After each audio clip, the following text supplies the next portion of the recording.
Hai, perkenalkan nama saya Filsafati Angelika dengan NIM 121440020 dari Prodi Sains Lingkungan Kelautan Angkatan 2021.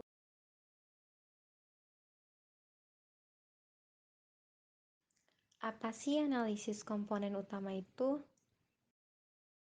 Analisis komponen utama adalah teknik untuk menyederhanakan data dengan mengubah linear untuk membuat sistem koordinat baru, dengan menjaga varian data secara maksimum. Penggunaan analisis komponen utama bertujuan untuk mengurangi ukuran data yang berkorelasi satu sama lain dalam dimensi data yang tidak berkorelasi satu sama lain, yaitu variabel independen baru atau yang saling bebas atau tidak berkorelasi. Variabel-variabel baru adalah kombinasi linear dari variabel bebas asli.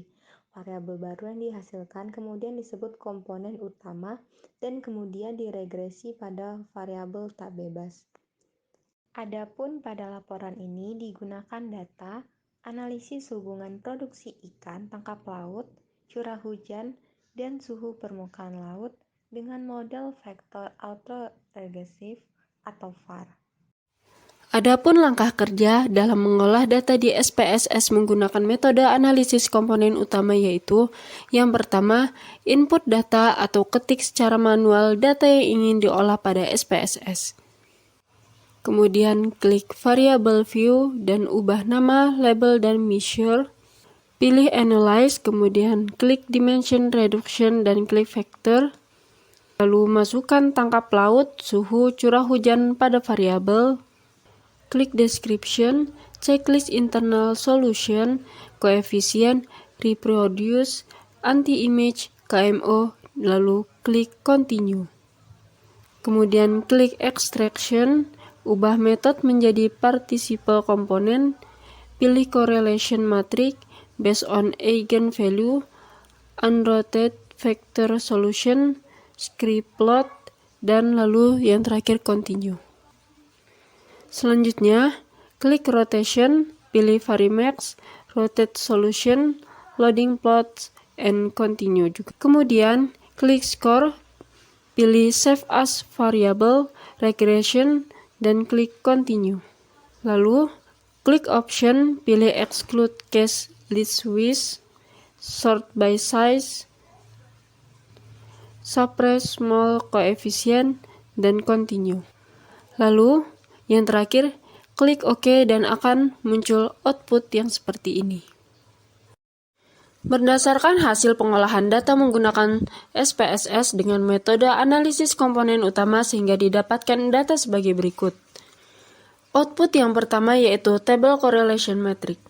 Table Correlation Matrix adalah tabel matriks korelasi yang berisi nilai-nilai korelasi antara variabel-variabel yang akan dianalisis. Untuk melihat besarnya korelasi antar variabel dapat dilihat pada bagian correlation. Pada tabel total variance explain berguna untuk menentukan seberapa banyak faktor yang mungkin terbentuk. Komponen berkisar antara hingga 3 yang mewakili jumlah variabel independen. Dapat diperhatikan kolom initial eigenvalues dengan SPSS kita tentukan nilainya 1. Variance bisa diterangkan oleh faktor yang mungkin terbentuk yaitu faktor 1 dengan 2,725/3 kali 100% sama dengan 90,840. Berdasarkan alasan nilai eigenvalue, satu variabel yang lebih dari dan besarnya persentase kumulatif variabel sebesar 90,840% dapat disimpulkan bahwa faktor 1 sudah cukup mewakili keragaman variabel-variabel asal. Dan kemudian yang terakhir adalah pada tabel komponen matriks digunakan untuk menunjukkan besarnya korelasi tiap variabel dalam faktor yang terbentuk. Nilai-nilai koefisien korelasi antara variabel dengan faktor-faktor yang terbentuk yang bisa dilihat pada tabel komponen matriks.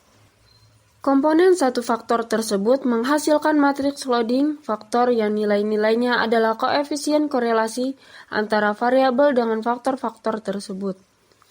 Jika dilihat dari variabel-variabel yang berkorelasi terhadap setiap faktornya, ternyata loading faktor yang dihasilkan belum mampu memberikan arti yang diharapkan. Hal ini terlihat dari variabel curah hujan di mana korelasi variabel ini dengan komponen 1 sebesar 0,999, sedangkan dengan suhu sebesar 0,940 dan tangkap laut sebesar minus 0,918. Demikian video dari kami. Terima kasih telah menyaksikan. Sampai jumpa.